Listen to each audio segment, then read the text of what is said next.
నీ యవ్వారం అసలు కేయసలు పెడుతుంటే కమ్మగా నీ సింగారం కసులు విసురుతుంటే పిల్లడు నా పలహారం కొసరి కొసరి పిలిపిస్తుంటే మెల్లగా నీ వ్యవహారం కొసరు అడుగుతుంటే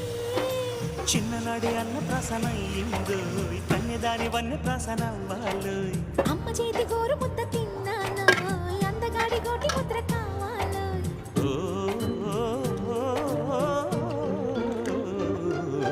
కాస్త నన్ను నువ్వు నిన్ను నేను కోరుకుంటే కోరుకున్న చోట నువ్వు నేను చేరుకుంటే చేరుకున్న చోట ఉన్న దీపం మారుతుంటే ఆరుతున్న వేళ కన్నె కారుతుంటే